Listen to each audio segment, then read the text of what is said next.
Orang yang dia alim, orang alim, tahu sama hukum, tapi tidak mengamalkan ilmunya, dia akan disiksa oleh Allah sebelum penyembah berhala. Kalau kamu puas dengan diri kamu, maka kamu tidak akan mendapatkan apapun. Pokoknya dalam urusan agama, urusan dunia, puas kepada diri sendiri itu adalah apa?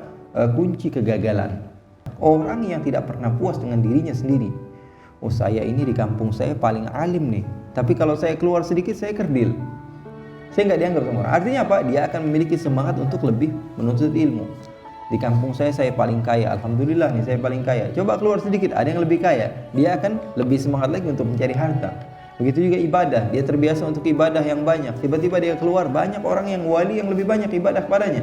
Sehingga apa? Sehingga dia lebih semangat untuk beribadah. Tapi kalau dia puas dengan dirinya sendiri, maka dia tidak akan pernah mendapatkan apapun, dan itu adalah kunci kegagalan.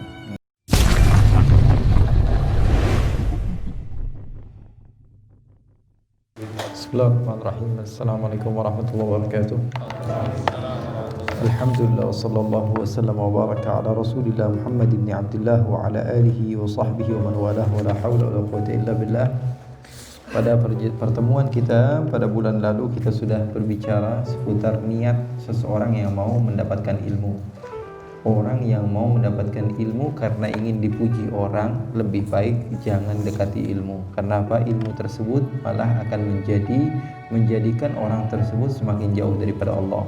Berapa banyak orang yang bertambah ilmunya, bukan malah bertambah dekat dengan Allah, maka semakin jauh dari Allah Subhanahu wa taala. Artinya ilmu tersebut tidak bermanfaat. Bukan berarti bahwa kalau kita takut-takut ujung-ujungnya sebagaimana ada katanya dalam riwayat, fa'alimun bi'ilmihi lam ya'malan mu'adzabun min qabli ubadil wathan. Orang yang dia alim, orang alim, tahu sama hukum, tapi tidak mengamalkan ilmunya, dia akan disiksa oleh Allah sebelum penyembah berhala. Artinya sebelum orang yang musyrik, dia soalnya udah tahu tapi nggak ngamalin. Beda dengan orang yang nggak tahu. Orang yang nggak tahu, dia melakukan sesuatu, kemudian dia memiliki hujah, alasan di depan Allah. Dia katakan, saya tidak tahu ya Allah, dan tidak ada ulama yang memberitahu kepada saya. Saya awam, saya orang yang betul-betul tidak tahu hukumnya. Oleh karena itu saya melakukan kesalahan. Berbeda dengan orang yang alim, tahu tentang hukum, kemudian dia tetap melakukan sesuatu yang Allah haramkan. Double dosanya. Dosa karena dia tahu, dia tidak mengamalkan, dan dosa karena dia bermaksiat kepada Allah Subhanahu wa taala. Tapi kalau kita ambil jalan tengah, itulah yang terbaik. Kita harus yakin bahwa sungguhnya ini kemuliaan. Kalau kemuliaan ataupun ilmu ini adalah kemuliaan. Ilmu itu kalau kita tidak ambil, maka orang yang lain yang akan mengambil kemuliaan ini. Ya. Ilmu ini adalah kemuliaan. Dan kalau kita tidak ambil dengan alasan kita takut tidak mampu mengamalkannya, artinya kita ini adalah hamba yang cemen. Ya. Sudah diberikan kesempatan untuk mengambil kemuliaan, kita tidak mau. Dengan alasan apa? Takut saya nggak kuat. Artinya nggak mau mencoba. Gitu. Orang yang nggak mau mencoba artinya apa? Hamba yang hina. Hamba yang hina. Bismillah, coba. Kalau tidak bisa dan gagal, istighfar kepada Allah, minta ampun. Tapi setidaknya kamu tahu mana yang benar, mana yang tidak benar. Makanya wallahu alam, saya yakin orang yang berilmu itu di ujung hayatnya akan kembali kepada Allah. Kenapa? Karena dia tahu mana yang jelek, mana yang bagus. Walaupun dia melakukan keburukan sebanyak apapun, tapi dia tahu keburukan yang dia lakukan adalah salah. Sementara orang yang bodoh, dia melakukan keburukan dan dia tidak tahu itu adalah keburukan. Hasilnya apa? Dia akan bangga dengan apa yang dia lakukan, sementara yang senantiasa dilakukan adalah suatu dosa. Sementara orang yang alim, dia melakukan keburukan, sebelum wafat dia sadar, saya pernah ngelakuin ini ya Allah, saya pernah ngelakuin ini ya Allah, saya pernah ngelakuin ini ya Allah. Artinya apa? Dia tahu mana jalan menuju surga, hanya saja setan jauh lebih hebat dibanding dia. Karena setan yang datang kepada orang yang berilmu itu lebih besar dibanding setan yang datang kepada orang yang awam. Semakin tinggi satu pohon, semakin angin kencang akan menerpa kepadanya. Kata Rasulullah SAW, orang yang paling banyak mendapatkan musibah adalah para nabi, kemudian para wali, kemudian orang-orang yang semakin dekat kepada Allah semakin banyak musibahnya. Artinya apa? Kalau kamu mau mendapatkan kemuliaan, kamu harus banyak musibah. Kalau kamu mau mendapatkan kehebatan, kamu harus mendapatkan banyak tantangan. Kalau kamu ingin mendapatkan kehinaan, maka hiduplah sebagaimana kamu mau. Saya cukup segini aja sekolahnya, nggak perlu tinggi-tinggi. Artinya apa? Kamu sudah puas dengan apa yang kamu dapatkan. Kamu nggak bakalan dapatkan sesuatu yang lebih dari itu. Kamu sudah dapat gaji, sudah lumayan, saya 2 juta sebulan ini sudah oke bagi saya, atau 1 juta sebulan saya sudah oke, saya sudah bisa hidup. Artinya apa? Kalau kamu katakan itu tawakal, itu bukan tawakal. Artinya apa? Kamu sudah cukup dengan kehidupan kamu. Kamu tidak mau mendapatkan sesuatu yang lebih sehingga kamu mampu mendapatkan pahala yang banyak. Karena pahala itu bukan hanya dengan salat, tapi dengan uang yang banyak kamu bisa berderma, uang yang banyak kamu bisa membantu, uang yang banyak kamu bisa melakukan amal ibadah yang dicintai oleh Allah Subhanahu wa taala. Artinya apa? Kalau kamu puas dengan diri kamu, maka kamu tidak akan mendapatkan apapun. Pokoknya dalam urusan agama, urusan dunia, puas kepada diri sendiri itu adalah apa? Kunci kegagalan. Wah, saya alhamdulillah. Dikatakan alhamdulillah, saya mah sudah cukup lah. Yang penting sholat 5 waktu saya jaga, sholat sunnah rawatib saya sudah lakukan, sisanya alhamdulillah, yang penting itu saja saya. Artinya apa? Dia nggak bakalan nambah-nambah. Begitu juga orang yang kerja gitu, orang yang bisnis, dia katakan saya alhamdulillah sudah segini, saya mau udah cukup. Artinya apa? Dia tidak akan mendapatkan sesuatu yang lebih banyak. Orang yang tidak pernah puas dengan dirinya sendiri. Oh, saya ini di kampung saya paling alim nih, tapi kalau saya keluar sedikit saya kerdil, saya nggak dianggap sama orang. Artinya apa? Dia akan memiliki semangat untuk lebih menuntut ilmu. Di kampung saya paling kaya, alhamdulillah nih saya paling kaya. Coba keluar sedikit, ada yang lebih kaya, dia akan lebih semangat lagi untuk mencari harta. Begitu juga ibadah, dia terbiasa untuk ibadah yang banyak. Tiba-tiba dia keluar, banyak orang yang wali yang lebih banyak ibadah kepadanya. Sehingga apa? Sehingga dia lebih semangat untuk beribadah. Tapi kalau dia puas dengan dirinya sendiri, maka dia tidak akan pernah mendapatkan apapun, dan itu adalah kunci kegagalan. Ya.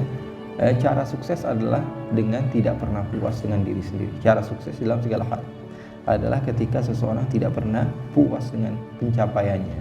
Dia tidak pernah puas. Begitulah manhaj para sulaha, orang-orang soleh, para wali.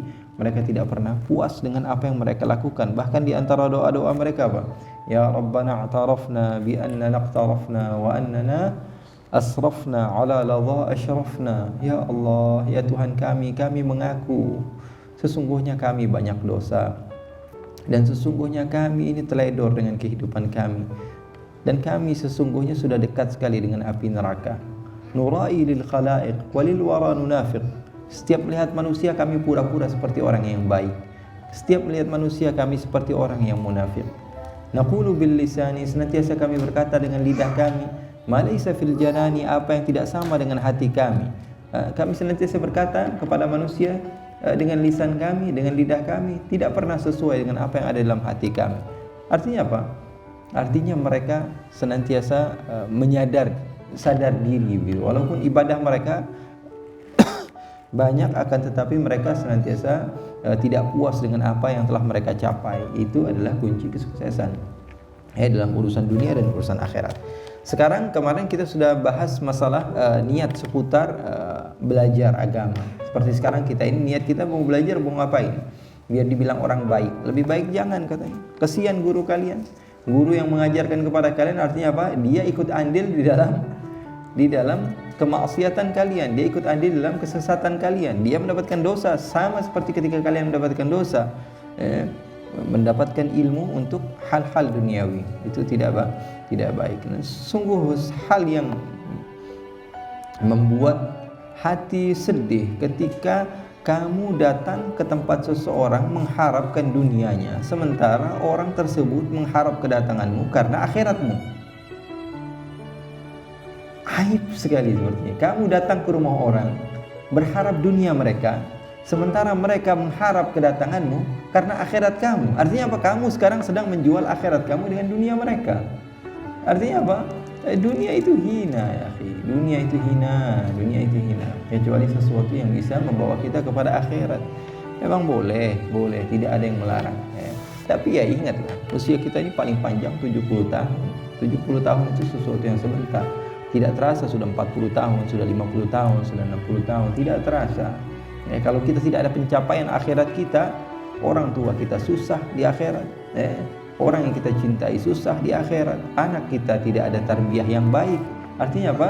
Artinya sudah Kalau sudah usia kita sampai kepada 40 tahun, 50 tahun, ya Allah, kami ini sudah terlalu banyak ya Allah melakukan hal-hal yang negatif yang kami sendiri tahulah. Tidak perlu semua orang tahu, kami tahu siapa diri kami. Kami sudah 20 tahun, 30 tahun sudah capek dengan main-main, sudah cukup. Sekarang ini saya mau fokus untuk membahagiakan orang tua saya, untuk membahagiakan anak-anak saya, untuk membahagiakan orang yang dekat dengan saya.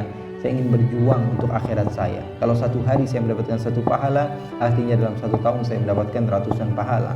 Kalau satu hari saya mendapatkan ribuan pahala, berarti dalam 1 tahun saya sudah mendapatkan beberapa pahala. Ayo, mulai dihitung, di-manage ibadah kamu, supaya ketika kamu di akhirat, kamu mendapatkan sesuatu yang istimewa di sisi Allah Subhanahu Wa Taala.